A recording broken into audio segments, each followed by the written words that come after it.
Hello, and thank you for logging on to the Foundation for Physician Advancement podcast channel in partnership with Convey Med. FPA is a nonprofit built for and run by Marney Reid and a group of dedicated physician educators. Our mission is to help physicians build a successful practice in today's healthcare setting through the development of your leadership skills and business acumen.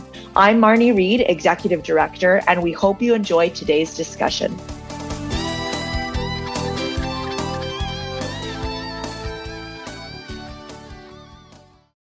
Welcome to the final episode in our four-part series on private equity and orthopedics. For our final and one might say most valuable podcast in this series, we have two academic giants who have truly led the way for their specialty in the private equity arena. We have Doctors Ray Kim and Michael Meneghini. Can you please introduce yourselves to our listeners? Thanks, Marty. My name is Ray Kim. I'm a total joint surgeon in Vail, Colorado with the Stedman Clinic. I've been with Stedman for the past over 6 years, and we've been involved with Orthopedic Care Partners. They acquired us back in 2019, so we're 4 years into it. I sit on the board of Orthopedic Care Partners, helping with decisions and strategy. And yeah, we're on a journey. Yeah, thanks, Marty. This is Michael Meneghini. I am a hip and knee replacement surgeon, was an academic surgeon for a long time at Indiana University, and about 9 months ago broke away to start the Indiana Joint Replacement Institute, which is a private practice group, but still focused on research and education in a multi-site venture with ASC ownership and a bunch of numerous other sort of ventures in the state of Indiana and beyond. And then I'm also the chief medical officer and co-founder of a private equity-backed musculoskeletal management company called M2 Orthopedic Partners, which is in probably its second year of true evolution, but about 3.5 years where we started working on the thesis, which was to get into private equity-backed orthopedic care. All right. As I said, we have some of the giants. Well, let's jump right in. And this is kind of amazing for me personally because this is a little full circle. So, Dr. Kim, back in my previous employment, was a staunch believer that private equity had just no business in orthopedics until I saw a talk that you, Gary Hirschman, and at the time the interim CEO of Stedman Clinic gave at the late ICJR South course. And what I really liked about that, and what it started to actually change my mind into, I need to at least find out more about this, was you all sat there and you gave the background of private equity, what good looks like, and all of the ways, and this is what was interesting to me, all the ways that surgeon groups could get into trouble if they don't know what they're getting into and how to avoid that. So could you please walk us through the process of the private equity deal that you folks went through, and what does your role as a board member of Orthopedic Care Partner entail? Yeah, well, let me back up a little bit just to tell you about sort of my history in practice. So I started out in private practice, my first 3 years into practice.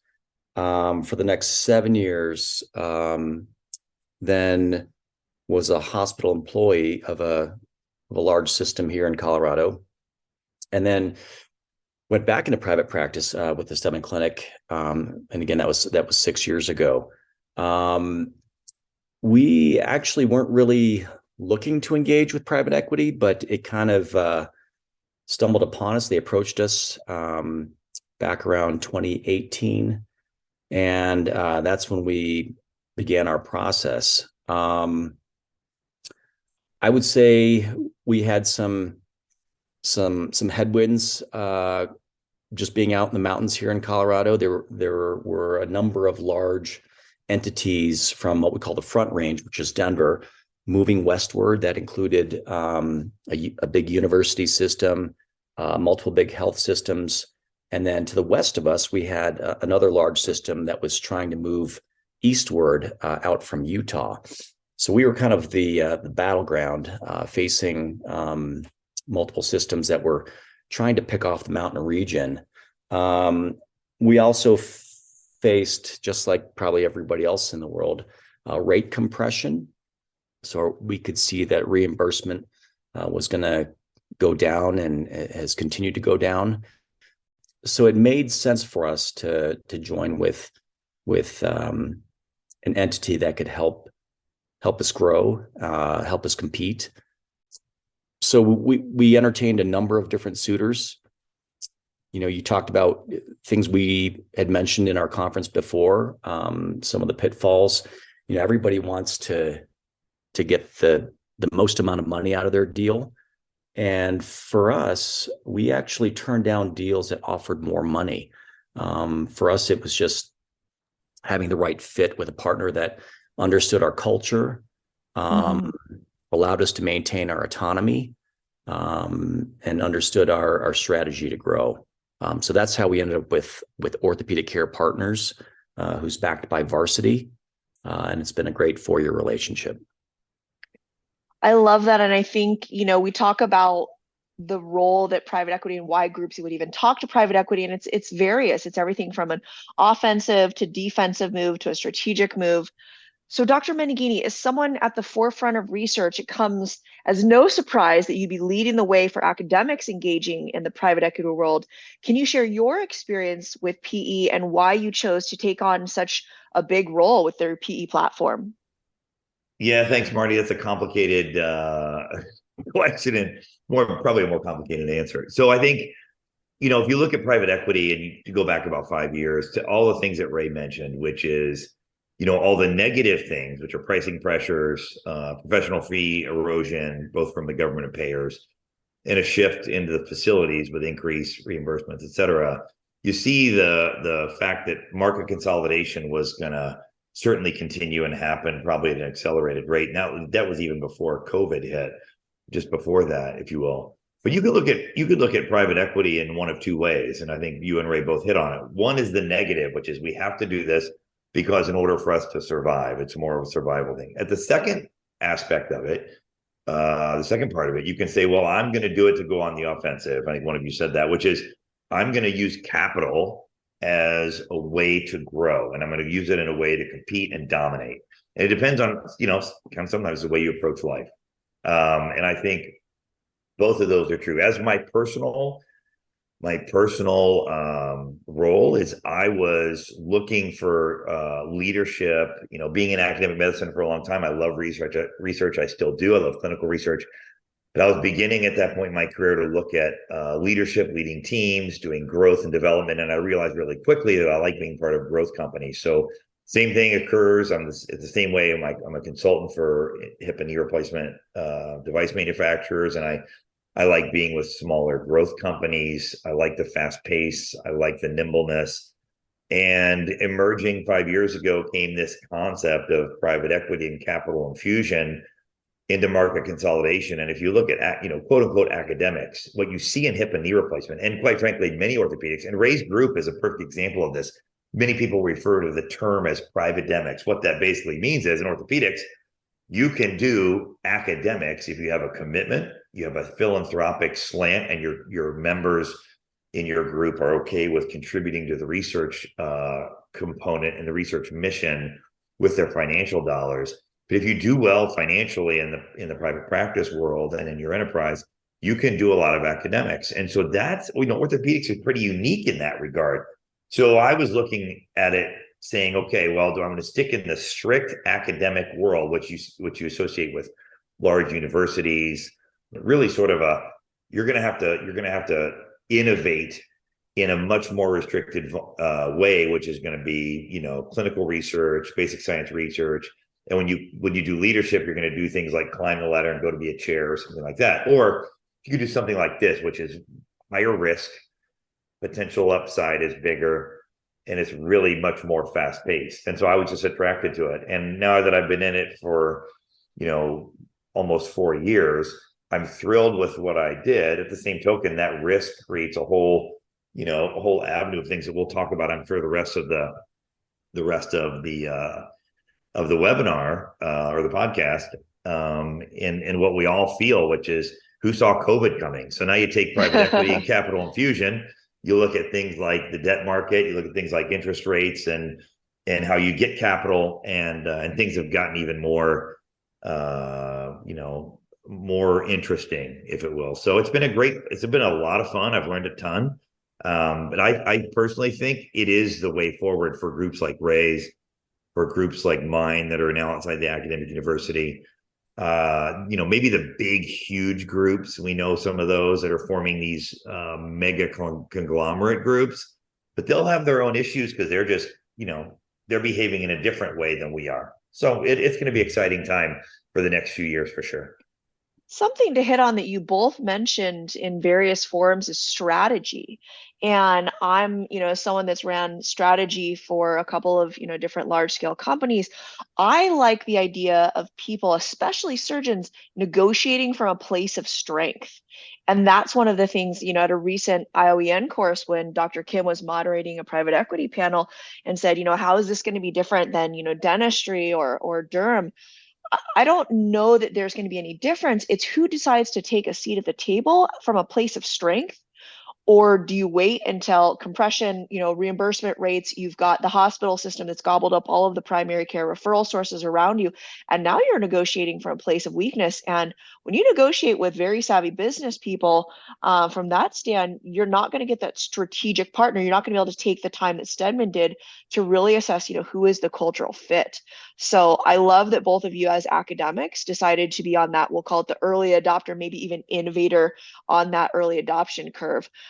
So can you talk about, and especially hitting on a mixture of culture as well as the finances, right? Because it's all great if you get along with the people, you feel like it's the right fit culturally, but they also have to understand your value.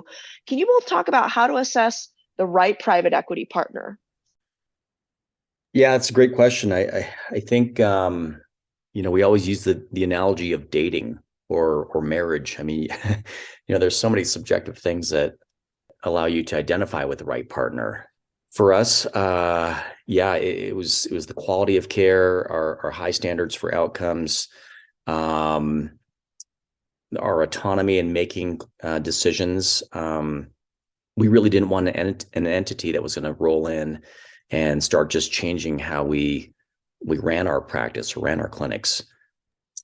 The other thing, Marty, you mentioned strengths. One of our big strengths has been our ambulatory surgery center. We've had a very successful surgery center that's done very well economically, and we wanted to multiply this and to grow it. And so our partner was really excited about joint venturing in 2 additional surgery centers.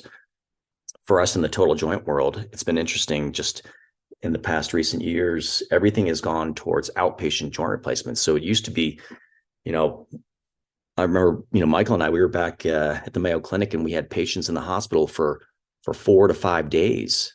And now they're in the surgery center for 4 to 5 hours. Totally true. Paradigm shift. You're right. Yeah. Totally. Total shift in gears. And that's allowed us to do joint replacements in a surgery center with excellent outcomes. And economically, this has been great for surgeons that are investors. And I think a lot of the private equity groups are excited about partnering in these surgery centers as well. Mm-hmm. Well, I think there's 2 reasons, and Ray hit on them both, right? It's about the patient, and then it's about surgeons getting value for the work that they do, and having their clinical autonomy to make decisions that's right for patient care. And I think this model is really what we're seeing in hip and knee replacements, transformative right now. This migration, and it really is a migration from the inpatient to the outpatient space. If you just look at the sheer numbers. It's staggering what's going to happen over the next, and it's already been happening, but it's really accelerated right now, particularly post-COVID. So you can look at it one of 2 ways. Number one, we know that patients are not very safe in the hospital right now. Nursing, staff shortage, poor culture. Administrators think they build clinical programs. They couldn't be farthest from the truth. That sort of arrogance and naivete is dangerous for patients, right? And it's going all over the United States. And then you have the value that surgeons create. They're the ones building the surgical programs, not the administrators. So this is and I'm very passionate about this, as you can tell, but this is where surgeons can get the value for the clinical expertise that they bring. And when you're in an oppressive environment like a hospital, a large hospital system, and the administrators tell you to sit in your seat and do this and do that, and they're the reason why programs are great. It is dangerous. I mean, I'm telling you, dangerous, not only from a patient care perspective, but the devaluing physicians. You hear about record burnout. It's not rocket science why physicians are burned out. Everybody's working so hard and being devalued. So this is a way where I think you can get both of those things back. And hip and knee replacement, I mean, Ray's exactly right. My gosh, even 7 to 8 years ago, we just started doing same day surgery 7 years ago, 7 8 years ago. We were, I would say, arguably still in one of the leaders. We published so much on it, but even starting back then, it was still in its infancy. But boy, right now it's right in the thick of it. And I think that's going to go on for probably the next 7 to 10 years. And so why not capitalize on that surgeon delivered value for patient care? I mean, I assume you feel the same way, Ray. I mean, it's staggering right now. Would you say, because this is interesting, right? I've heard from so many surgeons, and especially some of the very staunch academics that maybe are not as progressive or just have not taken the time, quite frankly, to understand it as much. Would you say that there's this concept in orthopedics that we don't want to bring someone in that's purely driven by ROI and margin and business to come in and tell us how to treat our patients? And yet what I'm hearing from you and what I've heard from other surgeons who took that time and have found what they feel is a cultural fit with their private equity sponsor is that during those initial conversations, unlike what you can do with a large health system that kind of has you under their thumb, not all, but let's be honest, some, that those conversations are a little bit more impactful because they're more willing to listen to the patient care side. And then if you're savvy enough to be able to translate it into how this could positively impact margin, while let's be honest, reducing the overall cost of care, that they are actually the opposite of what a lot of orthopedists fear that a private equity entity would come in and do. Ray, you've been in both, right? You were a hospital employee and now been a Yeah. significant, but what are your thoughts on that? I mean, private equity is not for everybody. I mean, I'll just throw that out there. I mean, we've got a great partner. Sounds like Michael's group's fantastic. I'm hoping Michael will buy our group. Then I can split Michael. But that's a separate conversation, not on the podcast. Will he be opening the wine room? Because if so, can I just come along and I'll just carry some briefcases around or something? I just want to be invited to the dinner. Yeah. But I'll tell you, Marty, I mean, there is some risk. Working in an academic university setting or a hospital employment setting, it's a very stable scenario. I mean, you don't have to throw any money to invest into some entity that you're not sure how things are going to turn out in 5 years. So if that is sort of your preference in how you go through life and go through practice, I think there are some surgeons that are probably better off in an employment model. I think for me, going at this for now 17 years, I want to have something to show for at the end of the day and at the end of my career, to build some equity. And I think for people that are willing to go at risk financially, we basically sold half our EBITDA. I mean, that's a big chunk of money. But I'm putting that away and banking on a return down the road. And it also takes a lot of chips off the table. You get taxed at ordinary income, and that's a big hit. You're talking 45% taxes. The payment you get for your EBITDA up front is long-term capital gains. That's at a 25% tax rate. So, again, it's how you want to manage your finances as you go through your career. For me, it just made a lot of sense. We found a great partner, and there's some economic benefits. To your point, it's probably a small margin of practices that private equity is actually suited for. What I love about these conversations, though, and what I really appreciate about entities like the ones that you're on the board for, really bringing it to the forefront, is the more that people just hide their head in the sand and don't want to discuss it or don't even want to understand it, the more apt that other practices and your peers are going to be taken advantage of. So to that extent, did either of you work with a broker during the process? We had counsel from a great attorney. We had a great investment banker. I wish we used, Dana Jacoby's going to be on your podcast. Dana Jacoby's fantastic. I mean, she's someone that could have helped our group and currently helps groups all get on the same page. Our group was a mix of, we had a couple senior guys, a lot of guys mid-career, and then we had some new docs that were recruited. So you had to balance all these different surgeons in their careers and, try to get everybody to make a unanimous decision. And that's a hard thing to do. So we had a lot of long late night meetings that could have been probably streamlined if someone like Dana could have helped navigate us through the whole process. Yeah, I think Ray's right. I mean, I'm on two sides of it.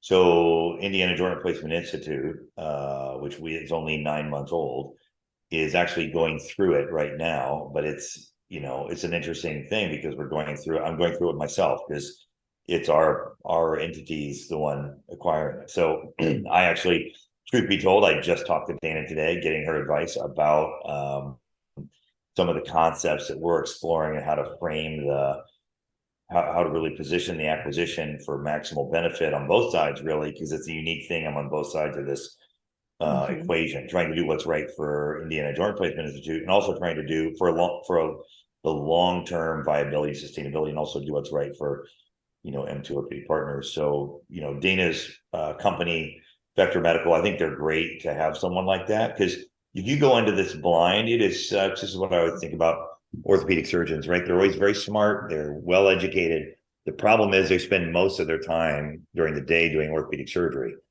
And if they have enough humility and to understand that there are people like Dana, or we did a lot with some investment bankers on the negotiating side at times. Those people are their education was based on that. They do that 24/7 as opposed to us, where we're doing surgery. So how could we possibly know? How could we possibly have the knowledge to get in there and understand it? And that's, I think, that sort of, again, that false arrogance. Utilizing someone like Dana's group is perfect, or someone, an investment banker that you have, relationship with, or that helps an orthopedic surgeon. Then you're going into the fight and you have some actual ammunition, versus you think you're going to do great in the fight. You don't really know you're unarmed because everybody else around you knows a lot more. And I know, again, orthopedic surgeons are like, classic group that knows everything. But if I had anybody listening, some advice is get a third party, somebody who's really educated in this space to help you, and then combine your clinical knowledge with their expertise. And then I think it'll help. These services are not cheap. I mean, the advice I would give is that spend the money, because that's going to pay dividends. The attorneys, the investment bankers, these consulting groups, they cost a fair chunk of money, but they are worth every penny. Yeah, I mean, it's always the kind of at FPA we give the advice, spend the money on a good contract lawyer, because you just never know all of, the pits and valleys. And I'm not saying that anyone's out there to deceive anyone, but let's be honest, when you go in and there's tens of millions of dollars at stake, you're going to try to get the best deal for your entity, right? And I think, for anyone, having someone that understands how this game is played, and then also to the point, Ray, you mentioned that this is like a marriage, right? So it's kind of nice to have that marriage counselor that tells the significant other, what you're trying to say, so that maybe you don't have to be the bad guy all the time, or they can just advocate for you to try to get a mutually beneficial deal. So we can put this in a surgeon speak, right? I've sat there and I've literally watched business people talk to surgeons, and then I've tried to translate it into, quote unquote surgeon speak, right? Could you both talk about what that process is like to even think about, why should we talk to a private equity entity? Dr. Kim, you talked about, you all looked at the market pressures as well as the financial pressures, coming down from reimbursement or something. So if the two of you were to sit down and let's just role play it out here, right? So I'm a surgeon. I'm in a, mid-sized group of about 10 people. We've done pretty well. Why would can walk me through in surgeon speak what that's going to look like, from the surgeon standpoint? I think you have to, it's like everything else in life. You have to look in the mirror, but be honest with what you see. And groups, individuals have to do that and groups have to do that. Sounds like Ray's group did that really well and successfully. But I think you have to decide, are we okay with the status quo, knowing that the status quo is continued pressure on the professional fees? If you've got a great venue of capitalizing on the facility side of things, either you happen to already grandfathered into a hospital-owned or a physician-owned hospital, or you've got a really good ASC footprint, and you decide this is how we're willing to reinvest and continue to grow without outside capital, you probably don't need private equity. At the same token, if you say, I'm 60 years old, I want to practice for 10 more years, and everybody in our group is 60 years old, and we can weather the storm. We've saved well, we've done well. We're okay to just ride this thing into the ground, and then it's over. That's okay too. But most groups want to survive, and in fact, they want to thrive. And the only way to thrive now is to really capitalize on the facility fees, because there's only two buckets of money really coming for the work that we do on what I like to call the hamster wheel, which is doing surgery. Now there's all ancillaries, and that's great, but it's still generated. Most of it's generated from the hamster wheel, which is doing procedures, which that's what we do as surgeons. The only way to capitalize on that value is on the facility side, because it's so much larger. And for reasons that are beyond the scope of this podcast, they're going to continue to be that way. And our professional fees, despite our best efforts, continue to get squashed. And now you throw cost onto it, and cost is affecting everyone now in the last year with inflation, nurse wages, staff wages, supply chain issues. That's really coming full circle. So I think you've got to look at all those things and say, who do we want to be? If you need capital, or you're struggling in your current environment and you don't have a path to facility fees and an ASC or whatnot, like Ray gave a great example. They had one, it was successful. They wanted two more. Well, you can either, if you want, if capital partner can help you do that. Finding the right one is the key, but they can infuse that capital so you don't have to go to the bank and get a loan. Now, money's not free, so there's no one's going to give you money for free. You just got to understand who you're getting that with. But I always tell people a bank's going to give you money and then they're going to charge interest. Well, if you have a good capital partner, they will let you use the money. They're going to charge some interest for their investors, but you're also going to get ownership stake. So you're one of the investors, where a bank won't let you do that. That's what I think is the key differentiating feature. I don't know if you feel any differently about that, Ray.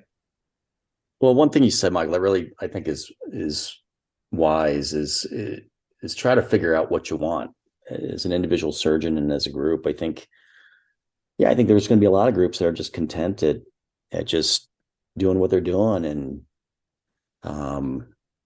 don't really have an interest in growth or bigger things. I think that's totally fine. For us, it was an easy answer. Just trying to find a partner, build a couple extra surgery centers, and continue creating a legacy for our brand and our name out here in the mountains, and even nationally.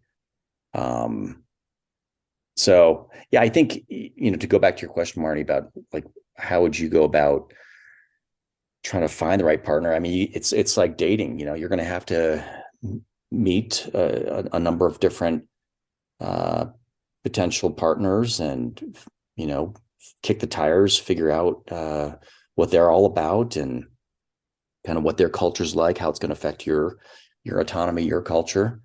And then at some point, you're going to have to kind of sign a letter of intent and go a particular pathway. But you're going to have to go out and meet some partners. Ray, that's like putting a ring on it, isn't it? Yeah, exactly. First is the apps. You both have swiped right or Yeah, whatever, that's right. swiped up, right, That's hearted right. it, now No, there's the prenup, right? no, And that's then you got to right. put a ring on it. Let's talk for a minute about leverage. I know that's utilized in surgery, leverage from a business standpoint, and even if it was something that you unconsciously did during the time, and then you look back or in your roles right now, in the PE sponsored platforms that you're in, how do you look at leverage, and then how could a group who's thinking about walking down this road, this aisle, look at their leverage and make sure that their value is being recognized? Yeah, I mean that's a great point, Marnie. I mean, I think leverage, and if you look at value, right? So leverage is if you have a lot of value, and when I say that, it's worth something to potential suitors, buyers, investors. So in healthcare, number one, two, and three are high quality patient care, which is great because it's funny, private equity gets a bad rap because people think it just means shrewd business behavior. If the people who think that private equity is bad haven't met that many hospital administrators because they have no comparison, right? Everybody's beholden to the same thing, which is providing high quality of care. And some of them are more committed than others. And then understanding that there has to be a bottom line, at least for the foreseeable future. And so you provide that really high patient care, doing what's best for the patient, but understanding that you have to have a reasonable understanding of the business of medicine so that you don't drive the cost up so high. So that's how you're generating value. Then if you're providing such great patient care that you're growing, and you're growing through word of mouth and people are referring more patients to you, and you're like, we are bursting at the seams because we're providing such great patient care. By the way, we've kept our costs under control reasonably. We run a good business, so our EBITDA is also robust. That is the highest value. That's leverage. If you can show that you're going to grow, you can show you're running a good business and taking great care of patients, and you're generating that big EBITDA, and you're poised for growth. That's where you're going to. That's huge leverage. I'm going to sound like I'm bragging a little bit, but our Stedman name carries a lot of weight, and that really helped us in our negotiation. We've got a brand that's nationally and even internationally recognized.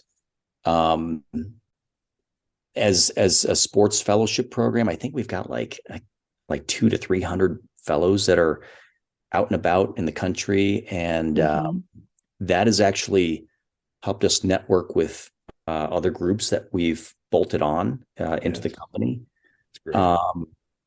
Our contracts with insurance companies are fantastic, and we're actually in a rural area, so very different from the urban contracts that may not be so good. Our EBITDA was really good, so that made us very attractive to a lot of the private equity suitors. I think that's right, Ray. I mean, the Stedman brand, again, but in that network of fellows, that pointed to the growth aspect, right? I mean, that you knew you could grow that brand and grow that in a great way, combined with good business practices and great patient care. It all seems to, in my mind, go back to those things, and how you and those principles resonate no matter where you are, as long as you can do it well. And Stedman is a classic case of people who've done it really, really well for a long period of time. Well, and to the point, let's say that you're a smaller group, you don't maybe have that brand recognition.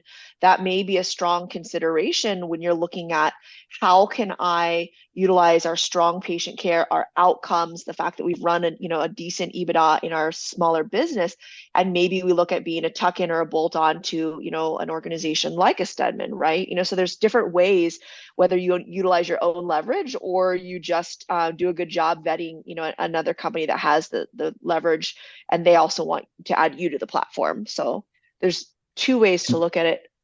And Marty, to be brutally honest, and this may not go well with some of the people that are listening, but there are definitely groups that private equity would not want to look at. If you've got bad outcomes and poor business and bad EBITDA. I mean, what's the line that Jerry Seinfeld used? Like 99% of people are undateable. Like there are definitely some Man undateable, hands. undateable groups out there that private equity would not be attracted to. That raised Oh my exactly right. gosh, the no PE for you guy, right? No PE. Oh, we need shirts. You two need uh, shirts that say no PE for you that you can I just don't kind of know, but like I feel weird being on a call with you two talking about making references with accents about no soup for you. Well, I think that guy actually is supposed to have an Italian accent in the show because it's That'd the be no totally soup for different. you That'd be guy. totally different. Yeah, I'm not good at it, clearly. Like Oh, he's the that's guy that you awesome. walk in and you make him mad and he goes, no soup for you, and kicks Yeah. you out and it's like the Yeah. best soup kitchen. It's very sad. I mean, I almost cried on that episode. I would be devastated if I couldn't get some soup. No, Ray's point is true. I'm not going to lie, we have passed on groups that come across, investment bankers will bring them to us, or we'll get approached and we look at it, and it doesn't make a lot of sense because we look at those sort of principles we talked about, which is, are they providing top tier quality care, or do they have growth potential through that quality care, and are they running a reasonable business? Now, I will tell you, there's some ones we'll look at that their business may not be run super well, but if we can come in and optimize their business practices, Mhm. that's growth of EBITDA as well. So some groups that say, look, we really take good care of patients. We do a great job of it. We're bursting at the seams with patient demand and referrals. But my gosh, we're tired of running a business. We can't run a business. There's so much stress right now. Please help us. That's really another, and some of those groups, it goes back to what we talked about earlier. Maybe they're okay to sell to a hospital system if they just want stability. But if they want to grow and they're like, we're not, we need a bigger and better HR department. We need bigger strategy.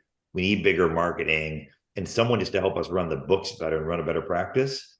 That's another avenue for an MSO to come in and help you do that and provide the capital and the expertise to run a better practice. Have you ever heard a surgeon group say we need a bigger HR department? I'm just trying to wrap my head around that one. Well, nowadays you got to have an ample HR department. I'll just leave it at that. Yeah. Just make That's fair. sure. And have you met orthopedic surgeons? They need Oh, HR yeah. departments. Oh yeah. Oh yeah. I was an ortho device rep way back in the Yeah. Oh day. yeah. They need HR departments. Now they didn't have to be Yeah. overly big. Sensitivity training, anger management classes. Oh yeah, whole deal. I Well, have the been other, to so much sensitivity training. well, Marnie, the only reason I say bigger HR department, I mean bigger than like the one person who happens to be the Yeah. physician with the worst attitude, right? That doesn't Yeah. work. So they need somebody to take that off their hands, because that's one of the things we see a lot, which is like, I don't want to deal with that. I don't want to deal with employees. I just want to go in. I want to practice orthopedic surgery. I want to build my practice, and I want to go home. And that's okay. And we're actually seeing that more and more, actually. So if we can bring that infrastructure to them, and that's probably better, for the small, medium-sized groups that may not have that. And to get that, like another thing, cybersecurity, it takes money. Yeah. It takes a lot of money. So it takes capital to bring those things in. Yeah.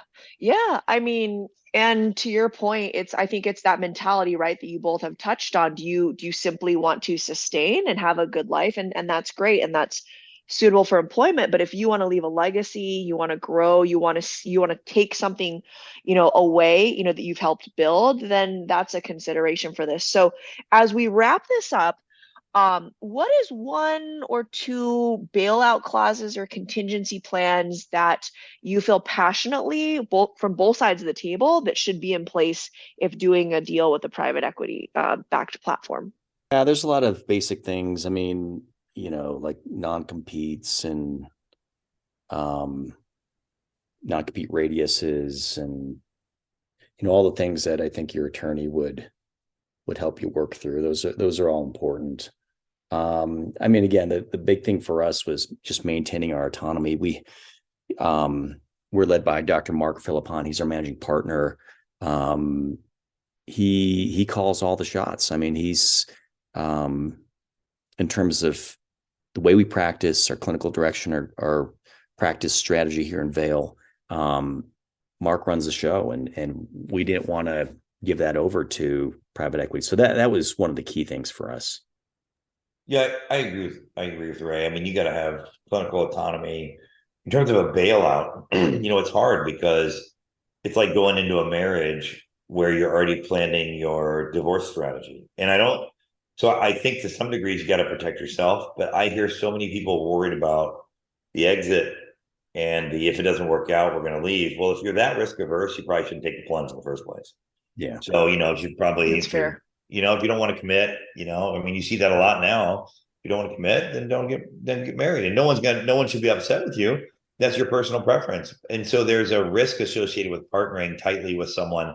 But I firmly believe, and I really believe this, that if you can partner well with the right group, you can accomplish much more together than you can by yourself. Yeah. And that could mean by yourself as your own small group, or medium-sized group, or you as an individual. But it is, and I think Ray mentioned this right from the beginning. Find the right partner, and those key aspects rarely, I mean, the majority of them don't have to do with money. They have to do with personalities, respect, maintaining autonomy. That you got to spend, and that only takes time. A lot of business dinners, a lot of time invested in. I think the people that may get burned are the people that spend a short amount of time. They get thrown a big dollar and they go after it, and then they say, "What have we done?" That's I worry about that. Yeah. That is an excellent way to wrap this up. That is our time for today. Thank you so much, Dr. Kim, Dr. Meneghini, for being trailblazers in your specialty and for helping us unpack what surgeons should look for if they're attempting to go down this path. So for those listening in, please check out the show notes if you want to download the resources for our podcast. We know it's a lot to unpack, and we want to leave you with some takeaways to review. Thank you again for listening in. We hope you enjoyed the discussion with our FPA faculty. If you'd like to learn more about our mission or upcoming events, please visit our website at www.buildingasuccessfulpractice.org.